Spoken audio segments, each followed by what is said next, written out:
arwahi walidina wa walidikum wa amwatina wa amwatikum amwatil muslimin ajma'in wa usulihim wa furu'ihim wa dhawil huquq alaihim ajma'in. Anna Allah taghashshahum bi rahmah wal maghfirati wa anna Allah yaghfiru lahum wa yarhamuhum wa yu'li darajatin fil jannati wa yanfa'una bi asrarihim wa anwarihim wa ulumihim wa yu'idu alaina min barakatihim wa nafahatihim fid dini wad dunya wal akhirah. Thumma al-Fatiha ala niyati ta'lim wa ta'allum. Al-Fatiha.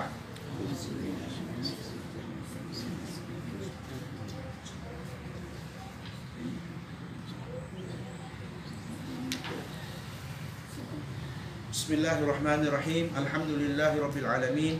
Assalamualaikum warahmatullahi wabarakatuh. Waalaikumsalam warahmatullahi wabarakatuh. Hamdan lillah wa syukran lillah wa la hawla wa la quwwata illa billahil aliyil azim. Allahumma salli wa sallim ala sayyidina Muhammadin wa ala alihi wa sahbihi wa barik wa sallim. Amma ba'd. Ibu-ibu jamaah majelis yang dimuliakan yang dirahmati Allah, pertemuan kita pada hari ini selepas kita menunaikan salat maghrib berjamaah, yaitu masih berkaitan seputar hukum-hukum salat. Kalau pada pertemuan yang lalu kita membahas tentang rukun salat, ab'atus salat, hayatus salat, itu kita sudah paham. Bagi yang belum paham boleh ikuti di channel yang saya masukkan ke grup. Nah, oleh sebab itu kita melanjutkan masih berkaitan dengan seputar hukum salat, tapi kali ini pembahasan kita menyangkut tentang syurutus sahhatis salat wa mawani'iha, syarat-syarat sah salat dan hal-hal yang dilarang di dalam salat atau terlarang dalam salat. Apa saja yang dimaksud? Yang pertama, dia mengatakan dalam kitab ini ta'rifus syurut, artinya kita mengetahui apa yang dimaksud dengan syarat. Ya. Secara bahasa, asyartu lughah al-alama. Al-alama itu artinya pengetahuan kita. Jadi syarat itu artinya al-alama, pengetahuan kita tentang sesuatu yang berkaitan dengan sesuatu. Misalnya, apa syarat orang membangun rumah? Tentu ada tanah kosong, ada tukang, ada material. Ini kan syarat untuk membangun sebuah rumah. Itu asyart, pengertian syarat menurut bahasa. Sekarang dia mengatakan di sini yang dimaksud asyartu istilahan, syarat secara definisi dalam hubungannya dengan salat, itu artinya ma yalzamu min adamihil adam. Artinya kalau ini tidak ada, syarat ini tidak ada, maka yang menjadi masyruutnya, yang disyaratkannya juga tidak ada. Contoh, kita tidak memenuhi syarat untuk sholat, maka sholatnya juga tidak ada secara hukum. Saya paham ini? Contoh, bolehkah orang haid sholat? Tidak boleh. Karena ketiadaan itulah yang menyebabkan hukum sholat tidak ada. Itu yang dimaksud. Saya dipaham ini? Oke. Kemudian dia mengatakan di sini wala yalzamu min wujudihi wujudu wala adamin lidzati. Secara hakikat bila syaratnya tidak terpenuhi, maka secara zahirnya juga hilang juga yang menjadi lahirnya kebolehan untuk melaksanakan sholat. Atau tidak? Contoh, apakah anak-anak wajib sholat? Tidak. Apakah orang pikun wajib sholat? Tidak. Apakah orang tertidur wajib sholat? Tidak. Nah, yang tidak-tidak inilah yang menyebabkan sholat tidak menjadi syarat untuk dia melaksanakan ibadah.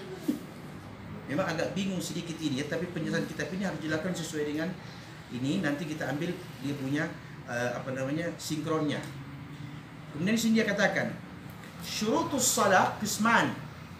Syarat salat itu ada dua. Ingat baik-baik Bu. Syarat untuk melaksanakan salat itu ada dua secara garis besar. Yang pertama, wasyurutu liwujubis salah. Syarat wajib. Syarat wajib. Yang kedua, syurutu lisahhatis salah. Syarat sahnya salat. Jadi bedakan itu syarat wajib dan syarat sah. Apa itu syarat wajib?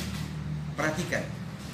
Syurutu li wujubi shalah wa taklifi biha wa hiya al-islam wal bulugh wal aql wa tahara 'anil haid wan nifas wa sabaka bayaniha fi hukmi shalah. Syarat wajib salat itu yaitu pertama dia harus Islam. Islam agamanya. Kalau agamanya Islam, maka dia sudah memenuhi syarat wajib untuk sholat. Bisa paham ini? Itu dimaksud dengan syarat wajib. Yang kedua, wal bulugh.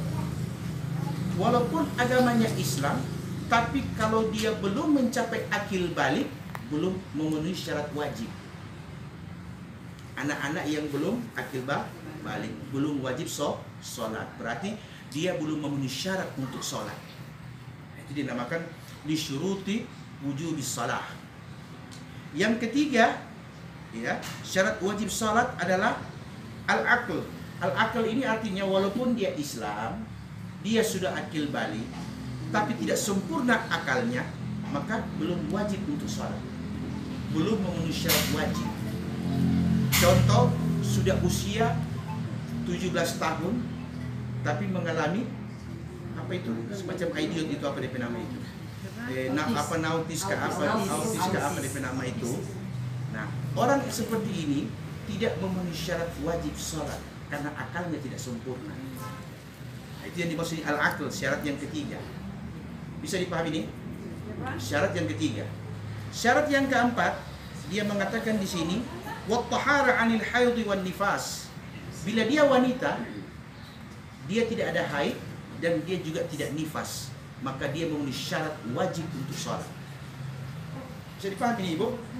Oke. Ini goyang kepala ada dua ini. Ada yang mengerti dan ada yang nyanda. Jadi yang mana Ibu maksud ini goyang kepala ini? Oke. Ada berapa, Ibu?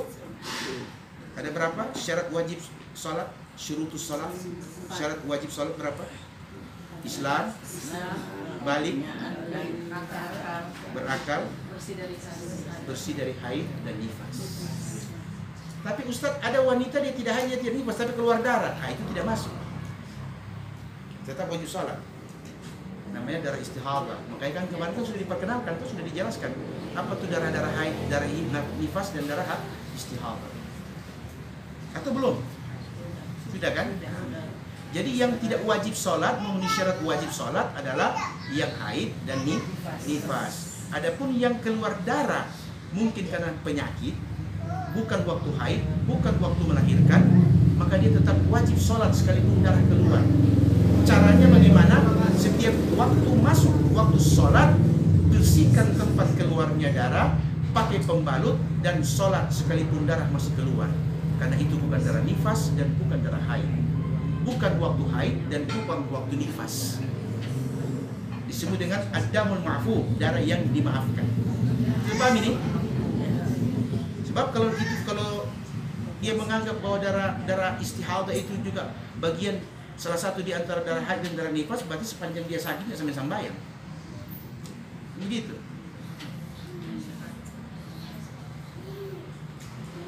Jadi ada berapa tadi syarat wajib sholat? 4. Islam, balik, berakal sehat, suci dari haid dan nifas. Ya, jadi 4 ya. Nah, sekarang mari kita lihat syurutu li sihhatis shalah wa adaiha. Syarat sahnya sholat. Tadi syarat wajib. Dia sudah masuk wajib untuk sholat. Nah, itu syarat wajib namanya. Yang ini syarat sah, walaupun dia sudah memenuhi syarat wajib, tapi ada syarat kedua yang harus dipenuhi, baru dia boleh sholat. Yaitu bagaimana? Dia harus penuhi sah tidaknya syarat-syarat untuk sholat. Ya, bisa dipahami? Contoh, bangun rumah, so ada doi, ada tanah kosong, tapi tidak ada tukang. Paham?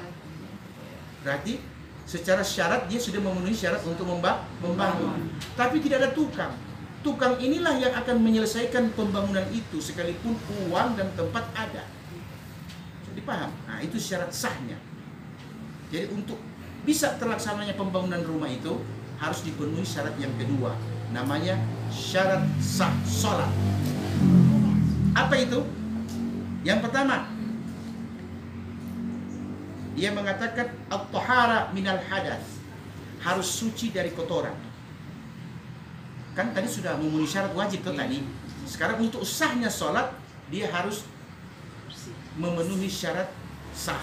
Pertama, at-tahara minal hadath, dia harus suci dari hadas. Yang dimaksud hadas di sini apa itu? Yaitu hadas besar dan hadas kecil.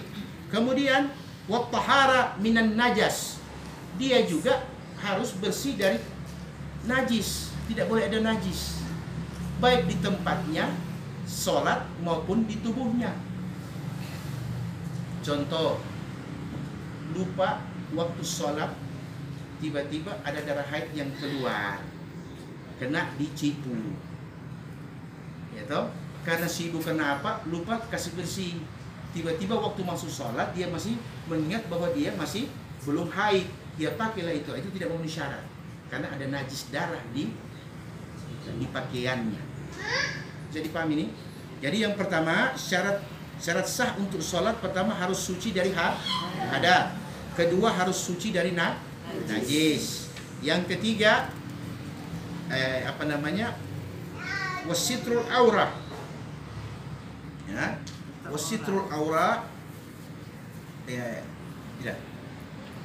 Pertama suci dari hadas, kedua suci dari najis. Ya, itu dapat dipahami dengan pengertian sebagai berikut. Awalan at-taharatu minal hadath wa tashmilu at-tahara minal hadithil asghar bil wudu'.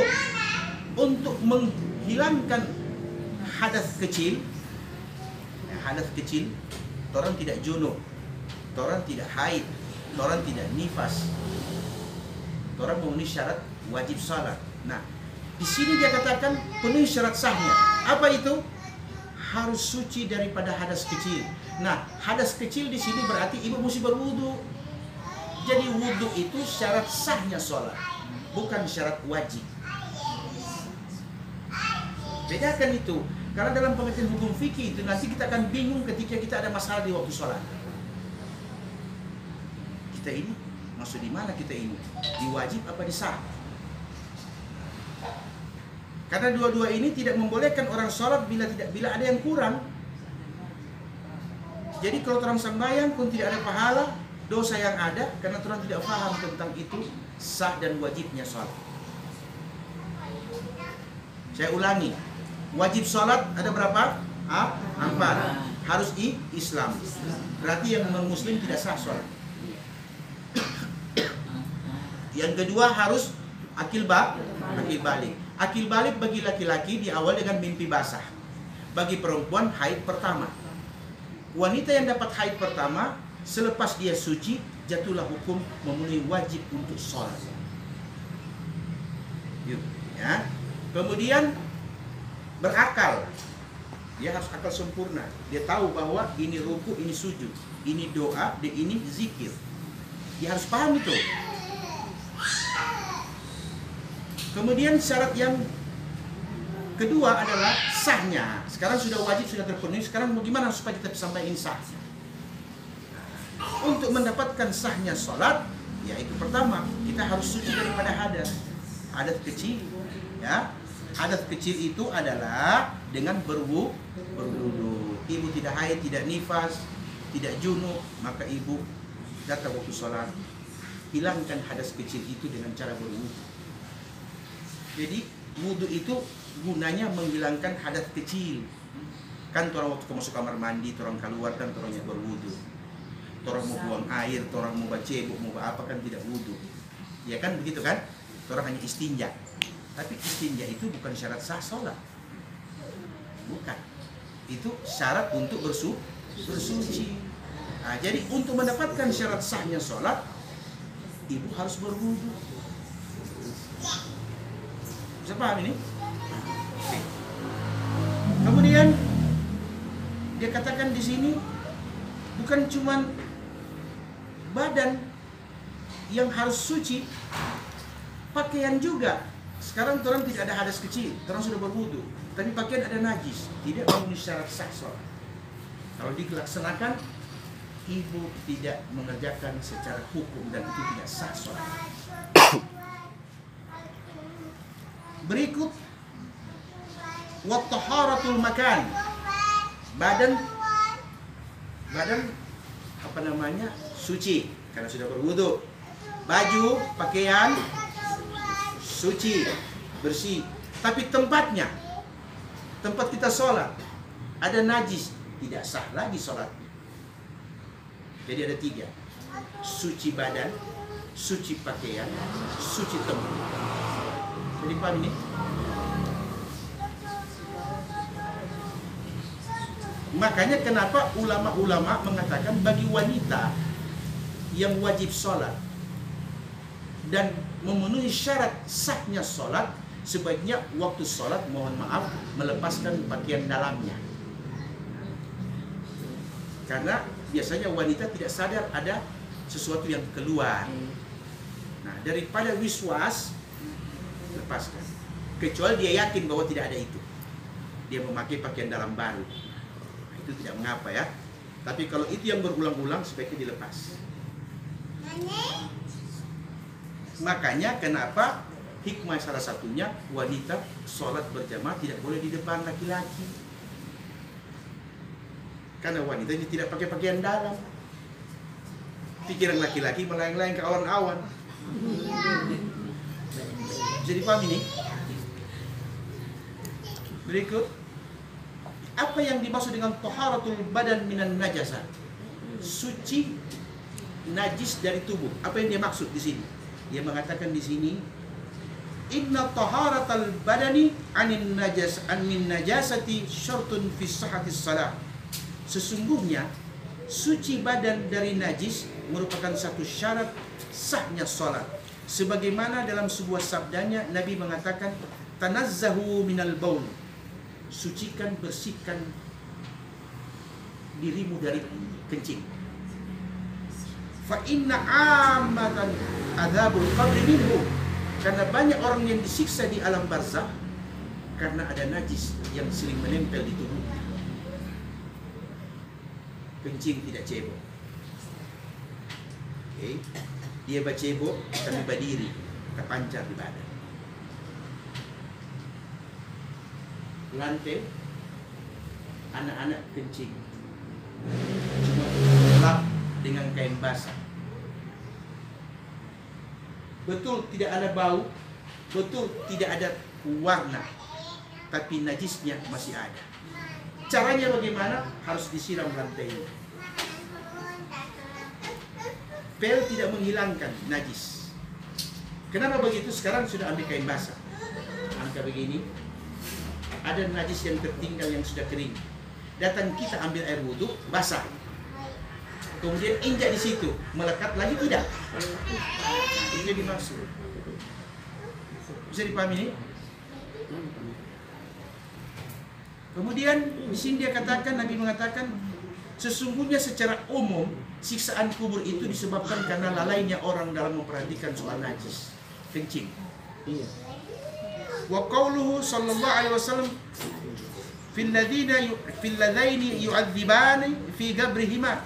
Bahkan dalam sebuah sabda Nabi melihat ada dua kubur ketika Nabi lewat. Salah satu di antara dua kubur ini penghuni kuburnya berteriak-teriak. Nah, Nabi mendengar apa Nabi katakan, amma ahaduhuma fakana la yastabri minal baul. Salah satu di antara keduanya ini ada yang tidak bersuci daripada kencing, sehingga tersiksa. Ternyata dampaknya sebagai syarat sah sholat bukan hanya sah tidaknya sholat, dia berkaitan juga dengan siksaan kubur. Kemudian di sini dia katakan wan najasatu tashmulul baul wal ghaid wadam. Yang dimaksud dengan kencing ini bukan cuma kencing, Ibu. Termasuk juga di sini kotoran, tinja. Tinja ini kan banyak macam. Ada yang keras, ada yang kering, ada yang encer. Ya kan begitu. Itu tinggal dia punya komponen. Tapi yang pasti dia tetap golongan najis. Termasuk adam, darah. Jadi darah di sini ada darah manusia, ada darah hewan. Apakah itu hewan halal, apalagi hewan haram? Yang halal tidak boleh, seperti darah kucing, darah kambing. Nah, itu golongan najis semua itu. Nah, apalagi darah babi. Bisa dipahami nih? Wasailun najasatil ukhar allati marrat sabiqan. Walidzalika qala Rasulullah sallallahu li Fatimah binti Abi Hubaysh, "Idza aqbaltil haida fad'is salat wa idza adbarat fagsili anka dam wasalli." Nabi pernah berkata kepada salah seorang sahabat ya yang bernama sahabat perempuan yang bernama Fatimah binti Abi Hubaysh. Fatimah binti Abi Hubaysh. Ini rupanya Fatimah binti Abi Hubaysh ini remaja yang baru mau anak-anak yang baru mau akil balik. Dengarkan apa kata Nabi. Nabi mengatakan kepada Fatimah binti Hubaysh, "Idza aqbaltil haidha." Hai Fatimah, bila engkau sudah dapat haid, dapat haid yang pertama. Bila engkau sudah mendapatkan haid yang pertama, bila engkau sudah mendapatkan haid pertama, fada'iyas salat. Tinggalkan salat. Jangan kerjakan salat. Ya, sekarang kan ini anak remaja, apa? Belum akil balik. Berarti kan tidak pernah haid. Siapa? Masuk.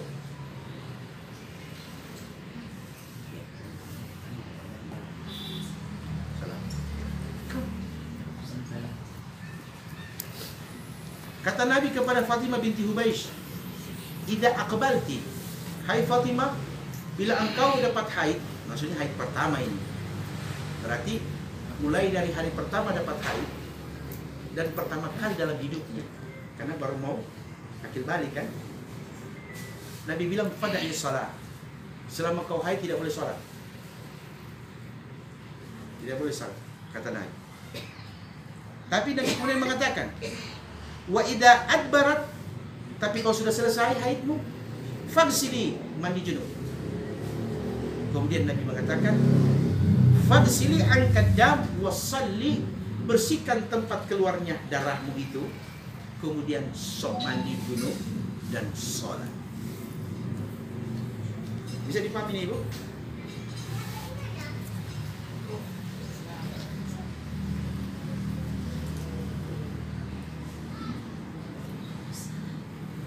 Wan najasa darban.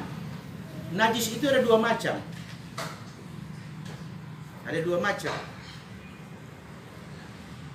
Yang pertama, dima'un wa gairu dima'. Najis golongan darah dan najis bukan golongan darah. Fa amma ghair dima' fa in kana qadran yudriku tarf lam ya'fu an. Adapun yang dimaksud dengan bukan darah, apabila dia mencapai ukuran kadar yudrikuhu tarf, sampai pada batas yang ditolerir, maka lam ya'fu anhu, tidak lagi dimaafkan. Tidak lagi dimaafkan. Contoh, di ember ini, tampung air, cacat masuk. Cacat belum biru dan dia belum sampai biru dicacat di air basuh. Kira-kira berubah tidak bau, rasa dan warna air kalau cacat masuk? Tergantung berapa lama dia di dalam. Kan begitu? Ya kan? Nah, kalau dia tidak merubah bau, rasa dan warna, cukup kita angkat cecaknya dan buang. Itu yang dimaksud najis yang selain darah. Tapi kalau dia mulai ada bau, tidak boleh lagi. Kecuali air itu 2 kula 500 liter. Kalau tong berapa itu tong biasa? 600 kan? Kalau sodeng tipe tong itu biar 10 cacat tidak apa-apa. Tidak pengaruh. Karena airnya lebih banyak daripada najisnya. Itu yang dimaksud. Kemudian di sini dia mengatakan yang seperti itu dimaafkan selama dia tidak mencapai batas kadar yang ditolerir. Adapun yang dimaksud dengan darah, wa amma dima fa in kana damul qumul wal baradid wa ma ashbahu ma fa innahu ya'fu an. Itu dia maksud ini, apabila darah itu dia qumul itu dia keluar akibat MBN, mawazir, apa orang dulu bilang kembeng kan kalau perempuan, tombong laki-laki, kalau perempuan kembeng. Hah? Ada juga kembeng. Kembeng dia nak keluar dari dubur akibat melahirkan batahan ke salah kuat. Orang bilang pemburu turun. Kalau laki-laki orang bilang baholo. Kalau perempuan itu kembeng itu. Itu apa di bahasa Indonesia? Cari sendiri. Bisa dipahami ini? Yang dimaksud dengan taharatus thawb, suci dari suci pakaian. Inna taharatul thawb alladhi yusalli fi syartun fi sihhatis salat. Sesungguhnya bersihnya pakaian dari najis bagi orang yang salat merupakan syarat sahnya salat. Liqauli ta'ala wa thiyabaka fatahhir. Sebagaimana dalam firman-Nya Allah mengatakan, dan bersihkan, sucikanlah pakaianmu. Sucikan dan bersihkan.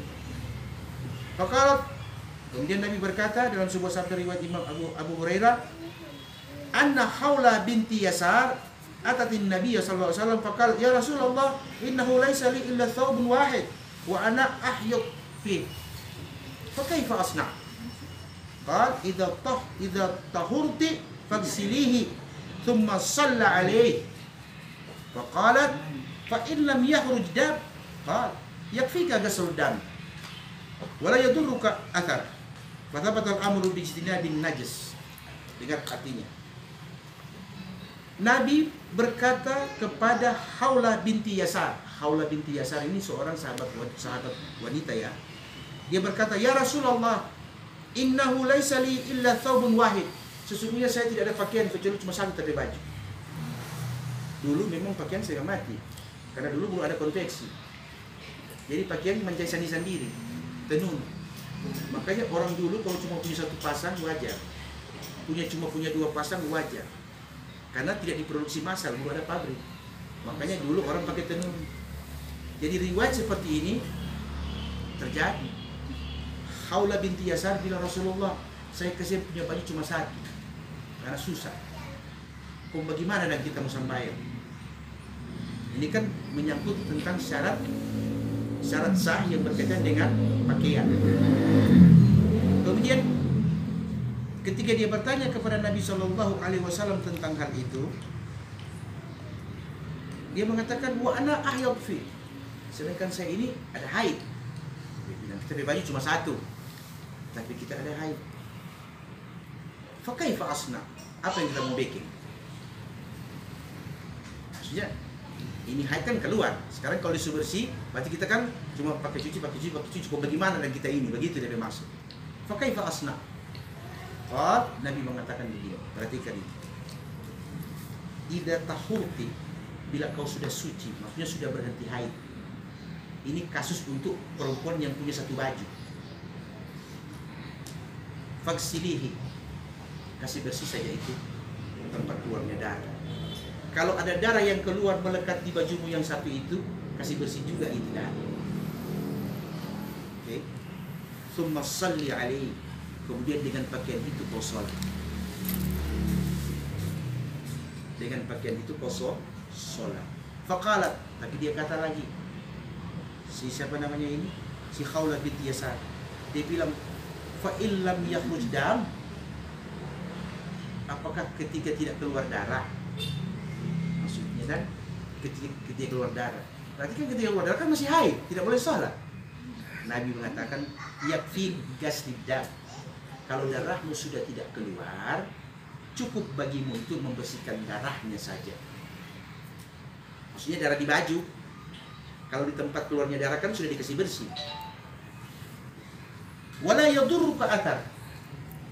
Kalau masih ada bekas-bekas, kalau langsung kasih bersih, kalau ternyata masih ada warna kuning-kuning, masih ada ini dan sebagainya, itu tidak mengapa. Kalau ada bekasnya sedikit, yang penting sudah kasih bersih. Hikmah dari hadis ini adalah kalau itu terjadi pada kita pada waktu kita safar dengan pakaian yang sudah kotor semua, tinggal satu yang masih bersih, ada haid dan sebagainya, boleh kita pahami hadis ini. Dia suka kuning-kuning, suka kasih bersih ini, kalau soalan suka kasih bersih. Kalau kita masih bersih sekali, habis tapi air aku ada jarang. Contoh ini ya. Maka yang penting dia sudah hilang bau asli darah, warna asli darah. Warna apa asli darah? Merah. Kalau sudah hilang, biasanya kalau orang kucing-kucing begini dia kuning-kuning hilang-hilang. Itu sudah boleh kita pakai. Nabi bilang, wala yadurruka athar. Tidak mengapa walaupun masih ada bekas itu. Itu cara membersihkan najis di pakaian. Wa in kana 'ala thawbi najasa ghairu ma'fu 'anha wa lam yajid ma yaghsilu bih. Tetapi ketika seseorang mendapati di pakaiannya ada najis, kemudian ya dia tidak menemukan sesuatu untuk membersihkannya. Sekarang sudah Pak begini. Ini bersih-bersih bagaimana? Fa yajibu an yusalliya aryana. Asal semuanya ada alat bersih-bersih, airnya ada, semuanya ada, maka bagi dia sholatlah dengan apa adanya. Yang penting ada niat untuk bersih-bersih. Bisa dipahami ini? Amma in wajada najasatan fi thawbi ba'da shalah bi mud tak air. Rata-rata begini, perhatikan tuh terus baik sih. Biar Jo.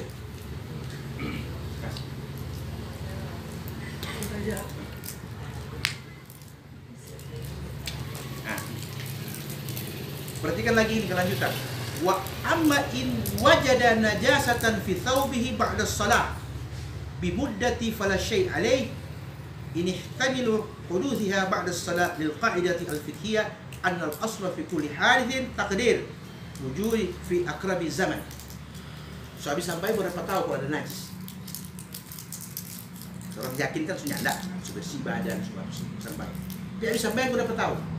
Apa ini? Kita juga kemarin Allah. Yes lah. Anak-anak kecil itu terdapat dulu di petang bermain dan sebagainya. Tapi tidak bisa sampai berapa cio atau berapa tahun. Bagaimana itu? Jangan pakai pikiran sendiri, dia nggak sih. Jangan langsung bilang sah. Di sini dia katakan, dengar baik-baik Ibu ya.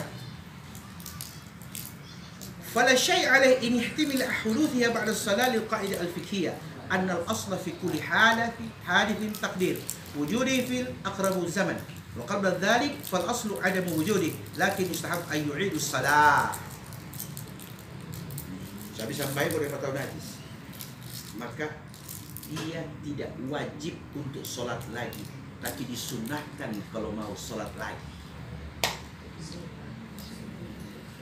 Ya, kalau ibu tidak mau tidak mengapa, karena dia tidak tahu so habis.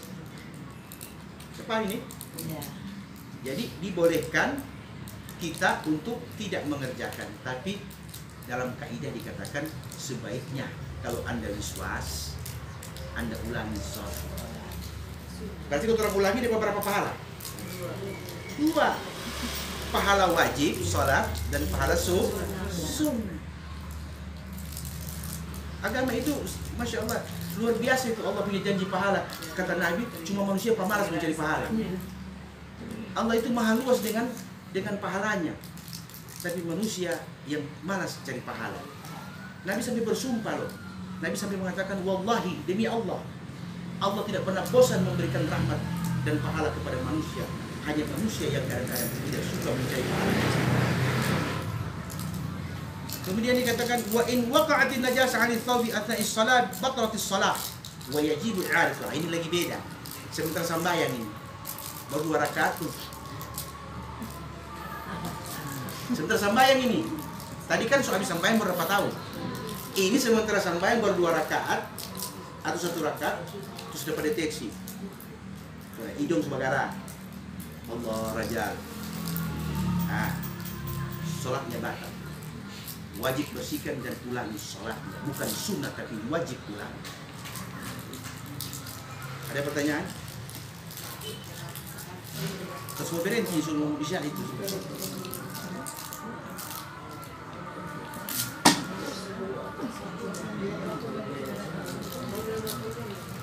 Kalau kita potong begitu tidak Ustaz?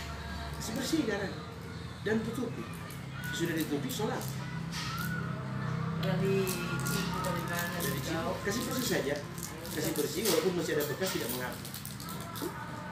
Yang penting kasih bersih. Ada lagi pertanyaan? Boleh lewat sedikit?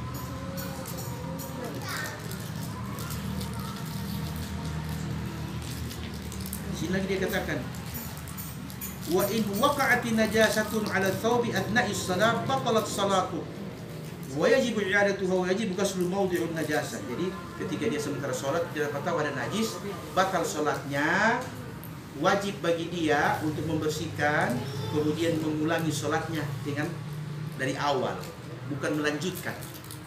Misalnya sudah rakaat berapa tahu, berarti bongkar sembahyang, bongkar sholat. Setelah bongkar sholat, bersihkan tempatnya atau ganti pakaiannya itu, kemudian dia sholat kembali dari awal. Tapi dia bilang, fa in lam ya'rifuha wa jahla mawdiha fala yajuzul amal bil ijtihad wa yajibu ghaslul kull. Tapi ketika dia sebentar sembahyang, tapi dia tidak tahu di mana di posisi ini tanpa ini. Dia begini. Nah, dia tidak tahu ini di mana, dia bingung ini pasti berhenti ke nyanda ini. Bagaimana ini? Tadi kan dia tahu tuh tanpa guna para jalan. Wajib bongkar sembah. Sekarang dia belum tahu. Tapi bau ada. Bagaimana? Dia bongkar-bongkar. Kira-kira bagaimana?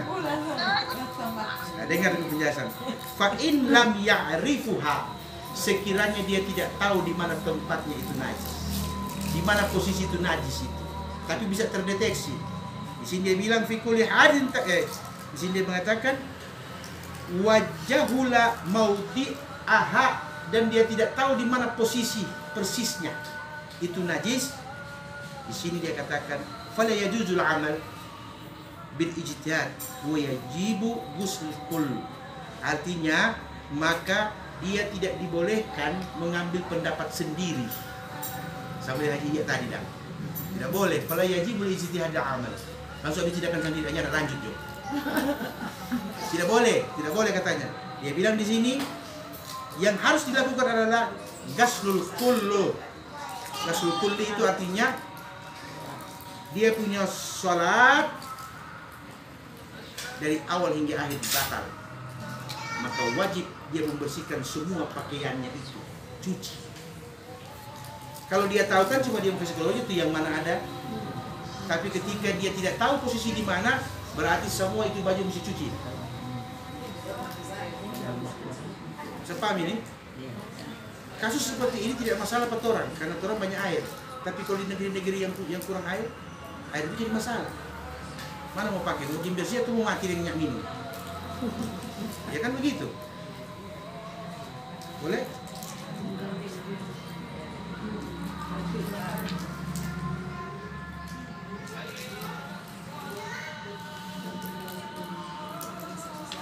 Tapi di sini dia bilang wa in istabaha alaihi thawbun tahir wa akhar najas ijtahada fiha lis-shalah wa shalla bi ahadihima. Tapi ternyata dia bilang di sini ada yang serupa. Dia ada bau, tapi serupa, dapat dia serupa ada orang ini. Ada kan begitu toh? Yang ada bau, tapi dapat dia apa? Serupa raja ini. Itu bagaimana itu? Dia bilang wa in istaba alaihi thawbun tahir wa akhar najas. Ternyata setelah dia lihat, dia bilang ini kita ragu ini apakah ini najis atau bukan. Maka apa dia bilang di sini? Ijtihada fihima. Dia harus menetapkan hukumnya, dia harus berijtihad. najis, najis bersih, bongkar sambayang. Tidak najis, lanjutkan sholat. Ya, bisa ini.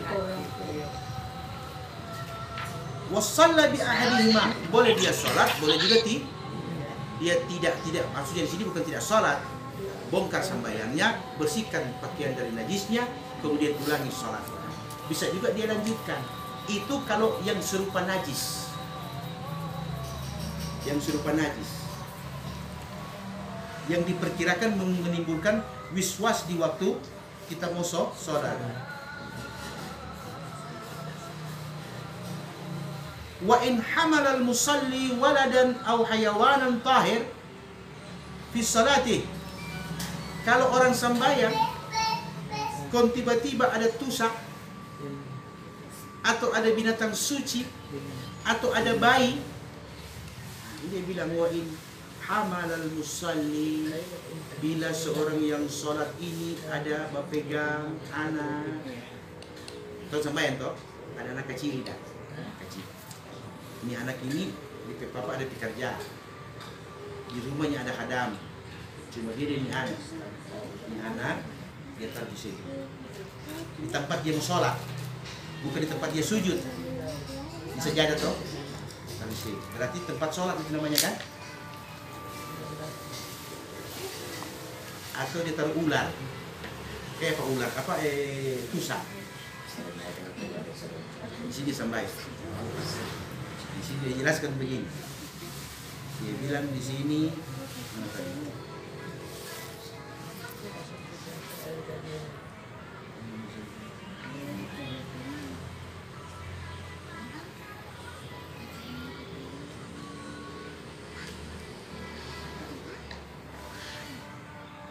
Wa in hamala al-musalli waladan aw hayawanan tahiran fi salati sahhat salatuhu, sah salatnya. Sudah sembahyang untuk anak sunat kincing. Betul kan ibu tidak melarang yang anak mau kincing kan nyanda itu bayi atau segala macam. Kalau sembahyang kan syarat sahnya itu kan tempat suci.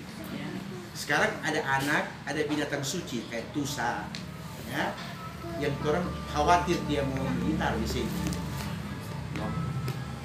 Tiba-tiba dia kincing, sah salatnya, lanjutkan salat sampai selesai. Karena anak yang kecil yang belum 2 tahun itu cuma diperciki dia punya. Beda anak laki dan anak perempuan, nanti ada golongan-golongan najis yang dijelaskan. Oke? Ada pertanyaan?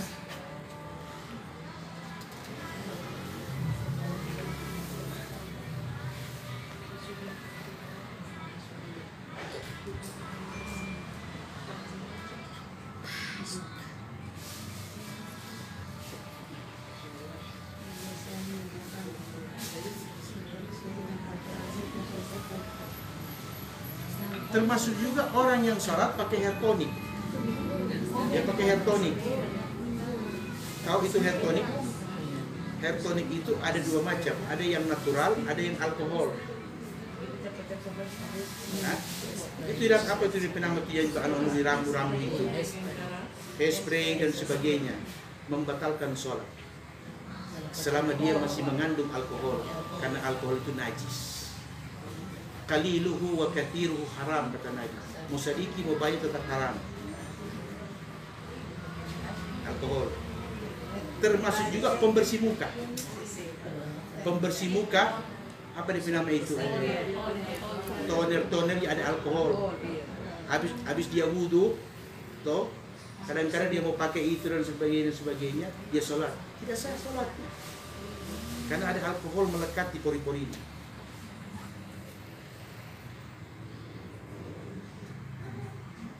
Itu apa itu spray itu dia bikin keras-keras rambut.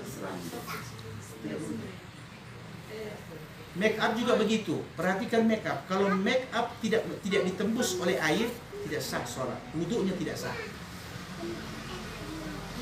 Maksudnya apa tuh dia punya itu sunblock apa dia nama jaga? Hah? Itu kan ada banyak macam tuh itu. Itu ada yang boleh meresap ke pori-pori. Ada yang nyanda. Itu yang nyanda tidak boleh.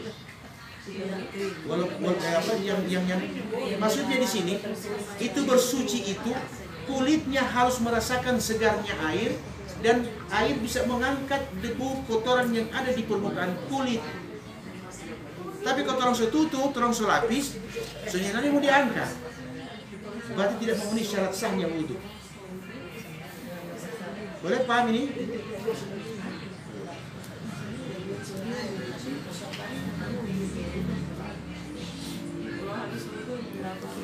Kalau sewudhu baru berbeda. Ya. Kalau sudah wudhu Baru berbeda. baru sholat. Tidak mengapa selama bedak tidak mengandung alkohol. Kalau sudah berwudu kemudian dia memakai tata rias yang dalamnya ada ada kandungan alkohol, berarti dia memenuhi syarat wajib sholat tapi tidak memenuhi syarat sah sholat. Paham? Parfum nggak Ustaz? Parfum juga sama. Pakai baju. Sama. Kan di sini syarat sahnya sholat, tempat, badan, pakaian. Itulah kenapa saya katakan tadi, kenapa ibu-ibu harus paham ini perbedaan antara syarat wajib dan syarat sah. Karena nanti kalau ada masalah-masalah begini, orang yang tentukan sendiri. Ini sah, ini tidak. Ya tidak perlu buat telepon mau tanya Pak Ustadz. Karena aturannya, hukumnya kita sudah paham. Oh ini masuk syarat sah, berarti tidak boleh. Harus saya bilang. Oh ini sudah masuk syarat wajib, berarti kita harus sholat. Caranya mandi junub, bersihkan tempat keluar, mandi junub sebagainya, sholat. Itulah perbedaan antara syarat wajib sholat dan syarat sah sholat. Sekalipun secara syarat wajib ibu-ibu terpenuhi syarat wajibnya untuk sholat, tapi kalau syarat sahnya satu yang kurang, tidak sah sholat. Ayo, sebelum saya tutup saya mau tanya, ada berapa syarat wajib sholat? 4. Coba sebutkan. Al-Islam, akil balik, Berakal. sehat, bersih, suci tubuh daripada haid dan nifas. 4. Itu syarat wajib. Sekarang syarat sah ada berapa? 2. Apa? Bersih dari hadas kecil dan besar. Syarat sahnya ya sholat itu adalah pertama harus ada 5 bukan 4. Kalau syarat wajib 4, syarat sah itu 5. Pertama suci daripada hadas kecil dan hadas besar. Yang kedua suci daripada najis. Jadi dimaksud hadas itu kotoran pediri. Kalau dimaksud dengan suci dari najis, itu bisa kotoran pe baju, bisa juga melekat kotoran pe badan, bisa juga di tempat orang masuk sholat. Itu yang keberapa itu? Yang kedua.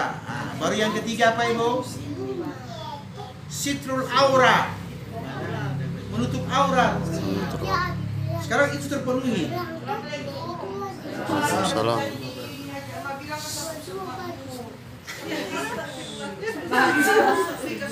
Kata bakal keluar di rumah bilang baju pulsa. Ya baca di WA. Nah, kita sudah di sana kok sudah bilang lumayan tapi anak Oh, sebagai kemarin pas satu Pak Ustadz.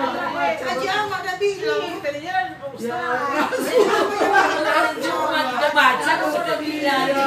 Sudah itu Allah tambah tuh pahala kasaran. Mari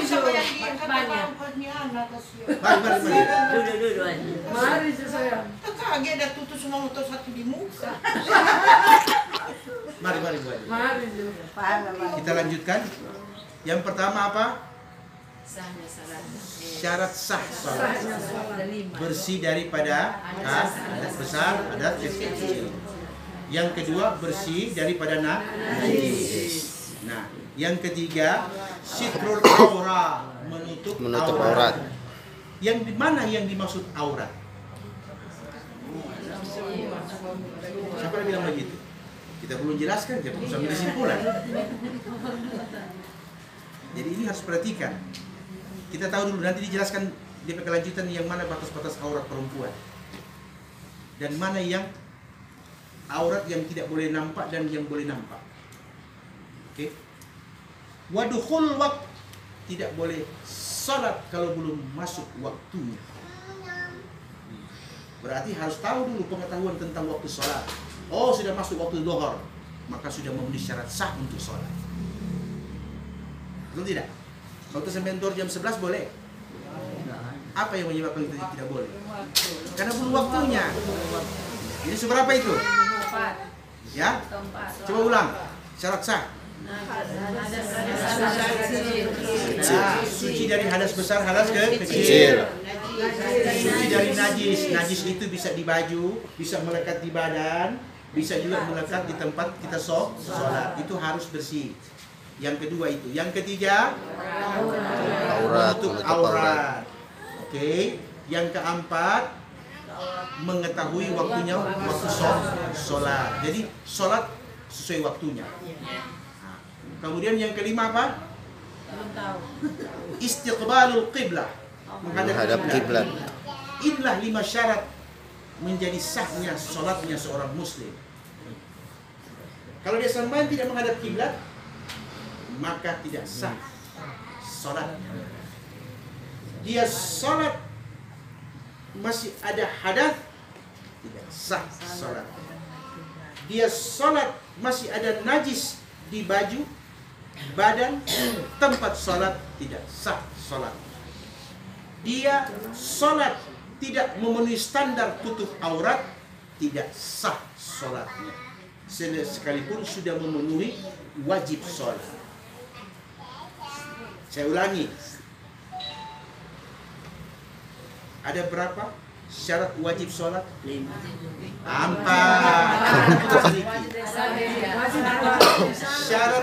Syarat wajib kan syarat sholat itu ada 2. Syarat wajib dan syarat sah. Syarat wajib ada berapa? 4. Yang pertama, bukan. Yang pertama harus Islam. Yang kedua adalah akil balik. Jadi kalau belum akil balik belum memenuhi wajib salat. Yang ketiga, al-aql tam, punya akal sehat, akal sempurna. Yang keempat, bersih daripada haid dan nifas. Itulah 4 syarat orang sudah wajib untuk sholat. Tapi waktu dia mau kerjakan sholat, dia harus penuhi 5 syarat untuk sahnya sholat. Yang pertama, ada suci. Kedua dari najis. Yang ketiga, tutup aurat. Yang keempat, harus tahu waktu sholatnya masuk atau belum. Yang kelima, menghadap kiblat. Kiblat ini ada 2. Nah, yang pertama ainul qiblah, yang kedua tawajjuhul qiblah. Apa itu ainul qiblah? Pakai kompas. Tepat di Ka'bah kita menghadap. Itu ainul qiblah namanya. Tapi kalau kita tidak punya kompas, cukup dengan kita tahu arah kiblat. Kita menghadap ke kiblat. Namanya menghadap ke kiblat, bukan pada arah titik kiblat. Saya kasih contoh perbedaan ainul dan tawajjuh.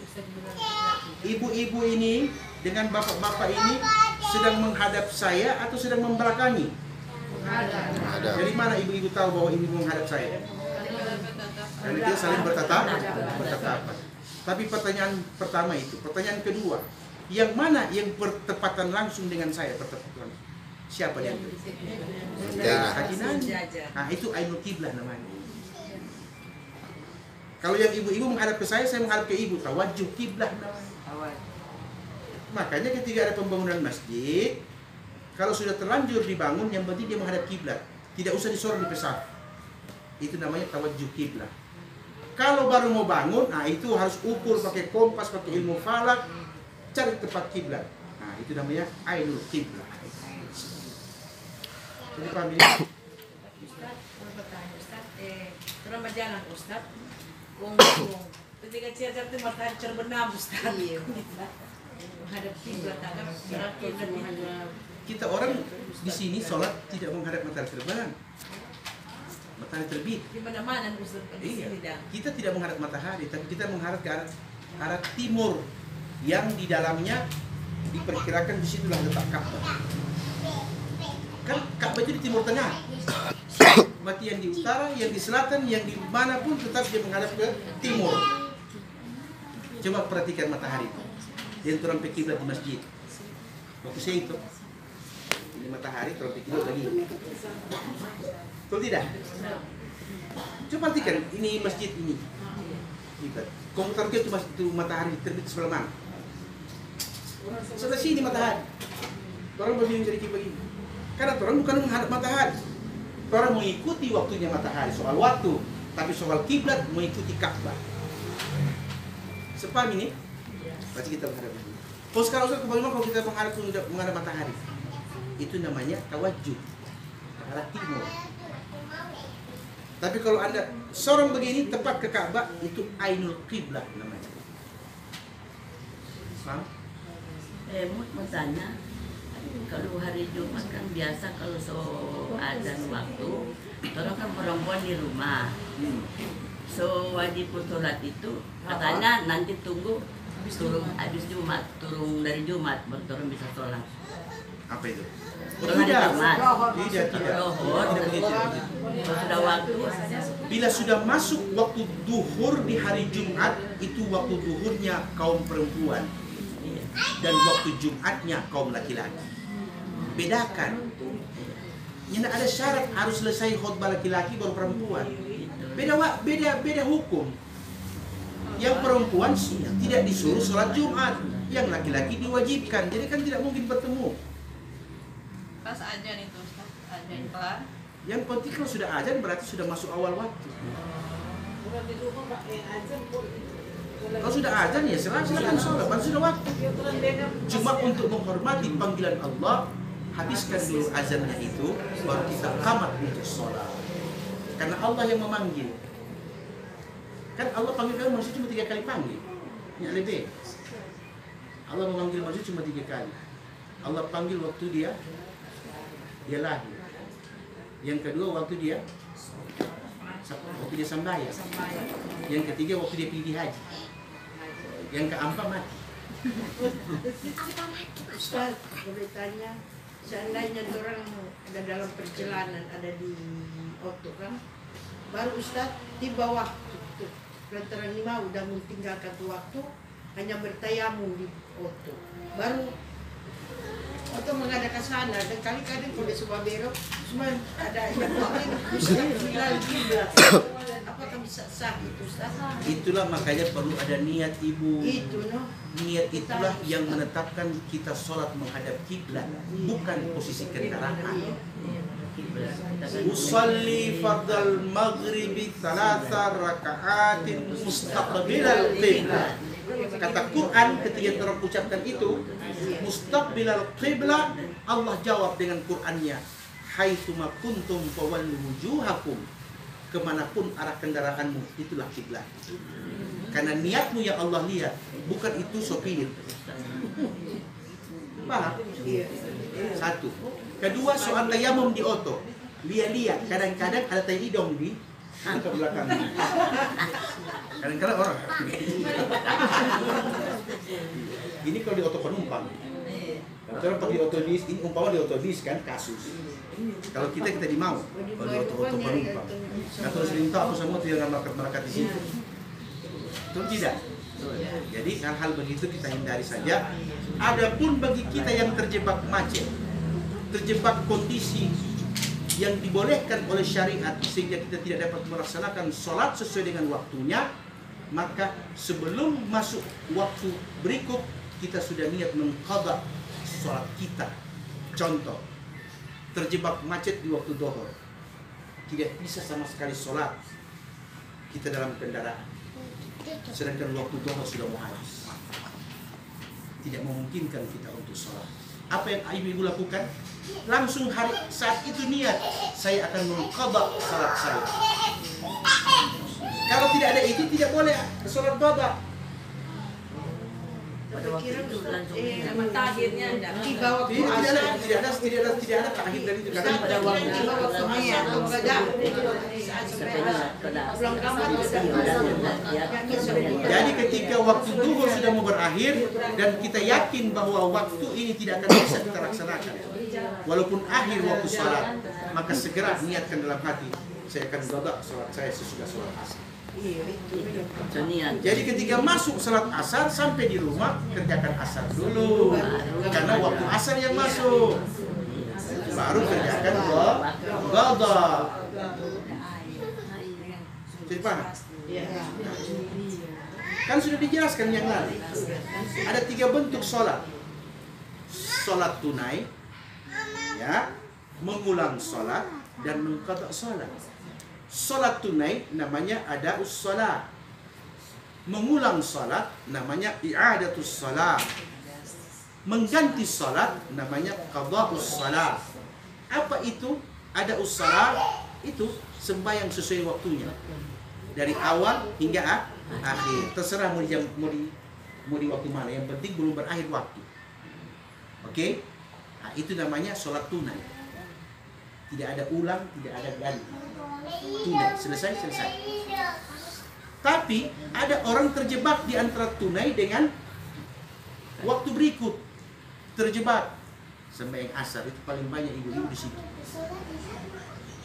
Karena bingung kerja, mau busuk segala macam, sore-sore segala macam, semua Allah, semua maghrib, semua asar, ambil burabukan sampai. Selesai rakaat pertama asar, azan maghrib. Ya Allah, kita belum belajar ilmu kesetulun atau berhenti. Contoh, sudah ini. Seterusnya.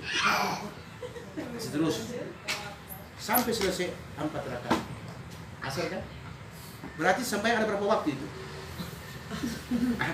Jadi sholat asar jadi berapa waktu? Jadi 2 waktu. 1 rakaat di akhir sholat asar, 3 rakaat di maghrib. Betul tidak? Nah, karena ibu-ibu meneruskan hingga 4 rakaat karena jumlah rakaat asar 4, otomatis Nabi mengatakan, man adraka rak'atan minal asri faqad adrakal asra. Siapa saja yang mendapati 1 rakaat akhir di waktu asar, maka sempurna asarnya. Dengan catatan habis 4 rakaat. Setelah sudah salam, kan sudah maghrib ini. Assalamualaikum warahmatullah. Assalamualaikum warahmatullah. Jangan dulu berzikir, langsung kamar berdiri kerjakan maghrib. Allahu Akbar, Allahu Akbar, syahadu la ilaha illallah, wa salam. Maghrib, salat maghrib. Bersamaan antara takbir dengan niat. Allahu Akbar. Selesai salam akhir di waktu maghrib. Berlakulah sunnah i'adatus salat. Berlaku hukum sunnah mengulangi sholat asar yang tadi itu. Dapat 2 pahala. Pahala wajib yang kurang tadi di asar dan pahala mengulangi sholat asarnya tadi. Tapi hukumnya sunnah bukan wajib. Kalau mau ulangi sholat tadi yang asar, tapi hukumnya bukan wajib, sunnah. Kalau dia 1 rakaat terakhir yang dapat cuma 1 rakaat terakhir itu di waktu akhir asar, itu yang wajib. Saya paham ini? Ya. Atau Ustaz, kalau perempuan cuma kamar, Ustaz. apa? Iya, perempuan cuma kamar. Nanti ada dijelaskan tentang hukum-hukum azan. Sholat begitu, Ustaz. Azan dulu kita ini sendiri azan, baca doa baru. Baik, kita buka tentang azan. Dengarkan baik-baik tentang azan.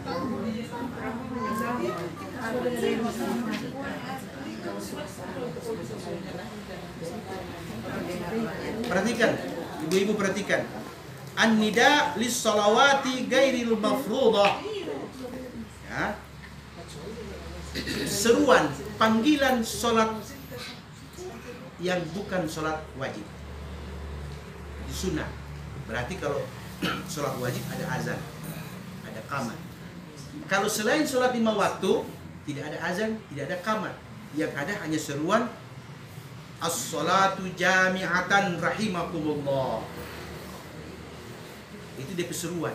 Salat Idul Fitri yang ada itu Allahu Akbar yang ada.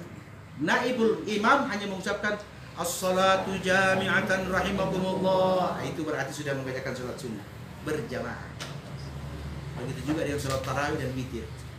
Paham? Sekarang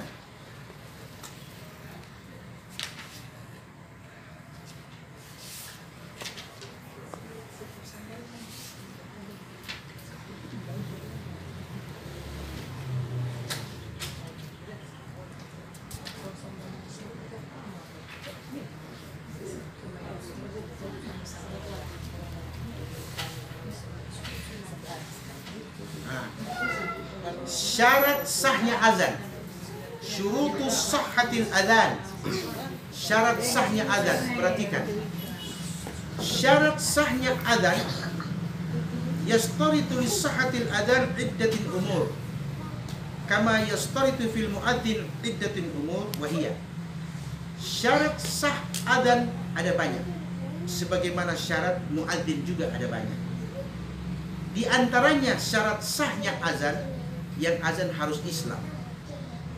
Al-Islam, orang Islam.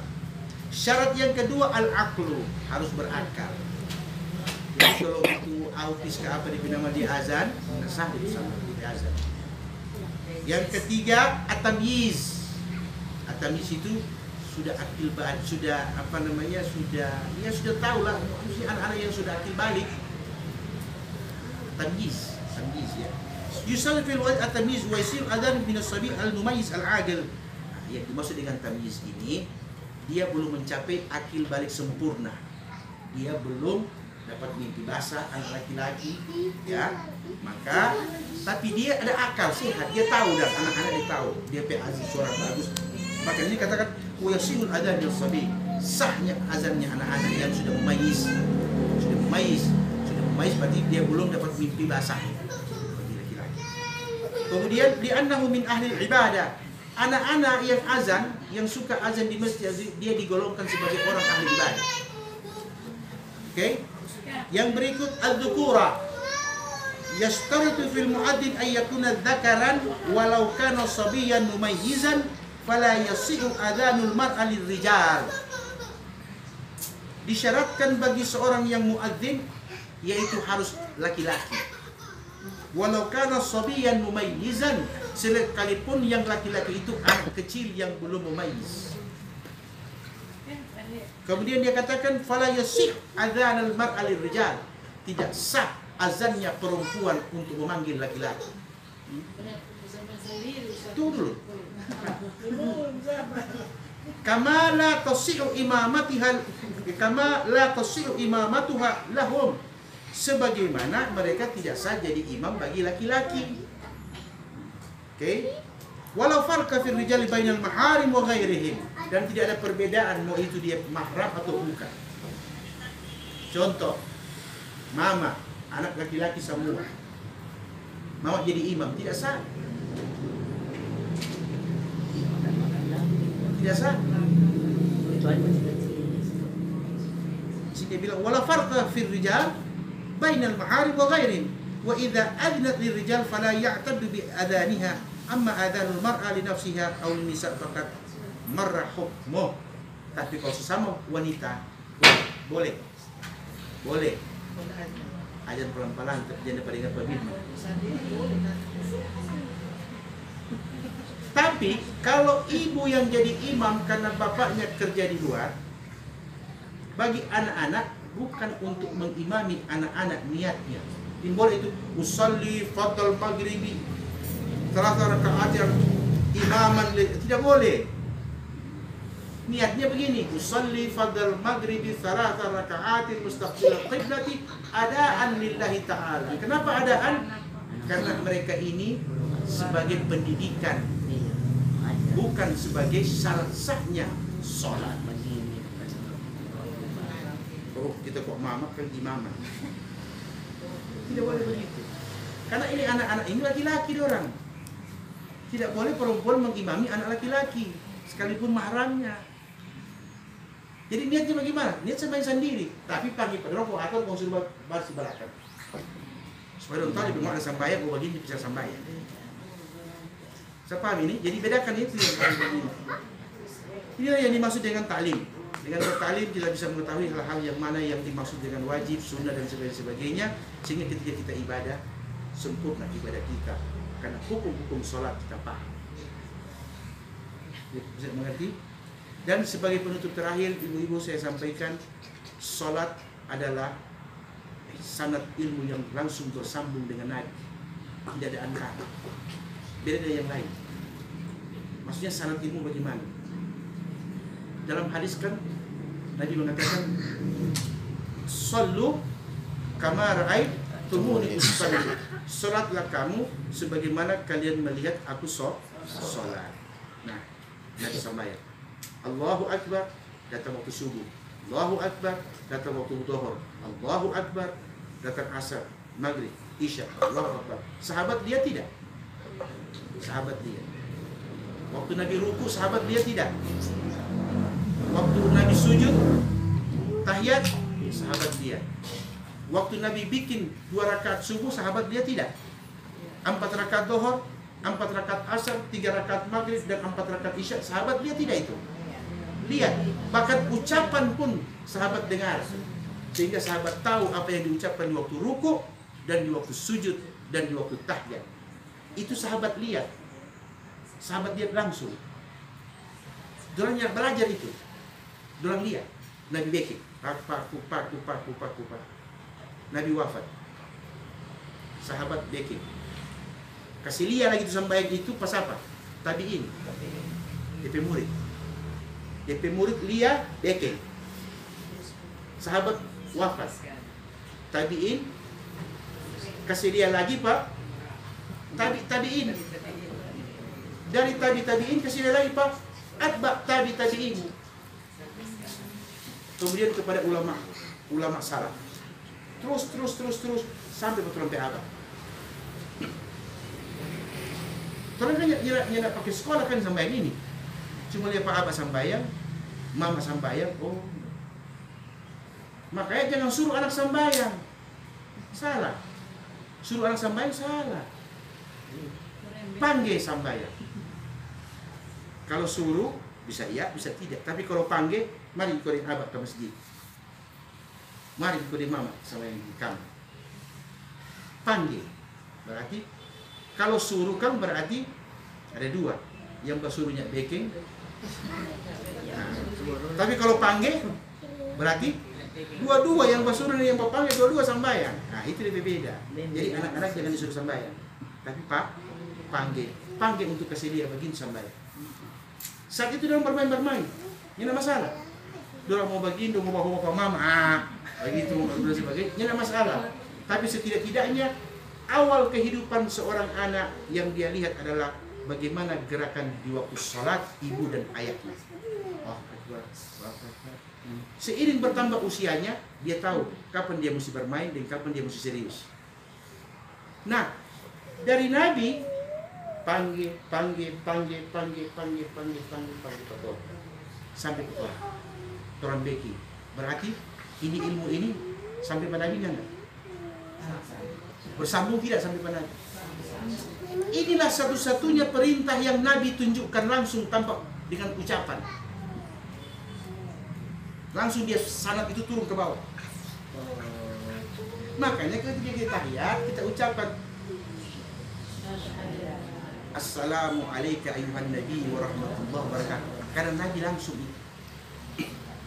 langsung menghadap kepada Nabi itu. Nabi mengatakan tasyaffa'tu li ummati hada. Syafaatku berhak bagi dia ini. Sebab. Tapi kalau zakat, haji dan sebagainya tidak bersambung dengan Nabi. Kecuali bersambung dengan perintah dan ajaran agama. Illa salat. Makanya dari semua perintah agama hanya salat yang Nabi terima di langit, bukan terima di bumi. Isra Mi'raj.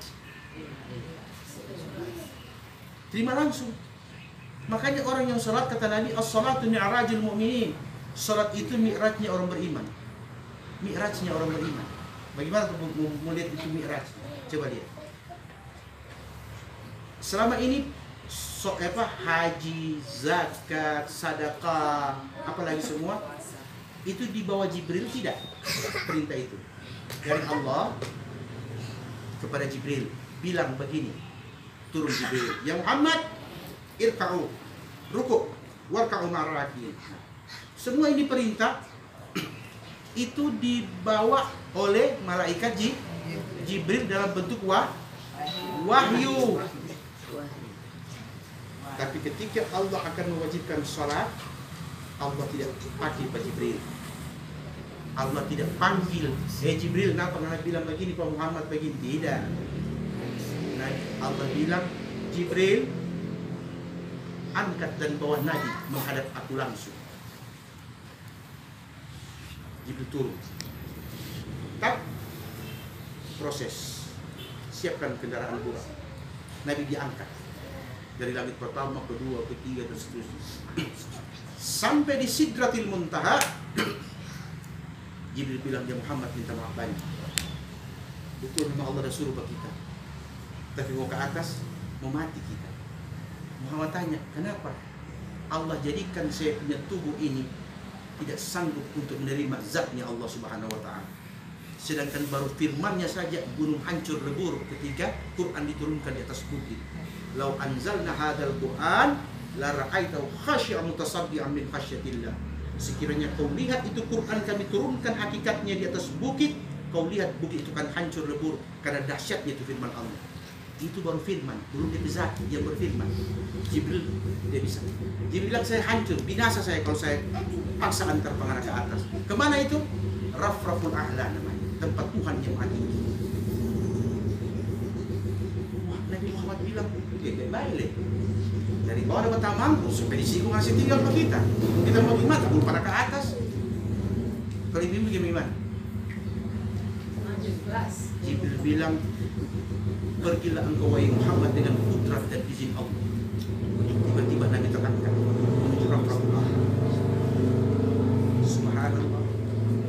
Ketika dia tiba di hadapan jalan-jalan, Nabi tiba di depan Rabbul Jalil. Nabi sujud, tidak mau angkat. Dia tidak mau angkat dia punya wajah. Dia sujud kepada Rabbul Alamin. Tuhan berkata, irfa wajhak ya Nabi Allah. Angkat wajahmu wahai Nabi Allah. Tapi Nabi tidak mau. 3 kali panggilan baru Nabi angkat wajahnya. Pada waktu Nabi angkat wajahnya, dalam riwayat dikatakan Siti Aisyah melihat, Nabi melihat dengan cahaya kenabiannya. Itu hakikat zat Allah. Ulama lain mengatakan bahwa Nabi melihat dengan mata langsung seperti apa itu Allah. Soal itu bukan terlalu masalah. Yang terang perlu lihat hikmahnya. Ketika Allah Nabi mengangkat wajahnya, ucapan pertama Tuhan semesta alam kepada Nabi di tempat yang tidak pernah didatangi oleh makhluk selain Nabi Muhammad, kecuali Nabi Muhammad. Apa ucapan Allah? Assalamu alayka ayuhan nabi wa rahmatullahi wa barakatuh. Bayangkan, keselamatan, kedamaian, kesejahteraan, ketenangan dan keabadian untukmu wahai Muhammad, wahai Nabi Allah. Bayangkan, rahmat berkah Allah untukmu. Nah, yang bilang siapa? Yang kasih rahmat. Yang bilang siapa? Yang kasih berkah. Yang bilang siapa? Rabbul Alamin, Tuhan semesta alam. Ucapan salam Allah selamat datang kepada Nabi. Ketika Nabi mendengar ucapan Tuhan seperti itu, ternyata Nabi tidak lupa diri. Nabi tidak lupa diri. Nabi berkata, doa, rahmat, berkah, salamnya Allah tadi yang Nabi mengatakan, wa alaina wa ala ibadina salihin. Ya Allah, salammu untuk kami dan kepada hamba-hambamu yang saleh. Berarti umatnya yang dimaksud. Ya.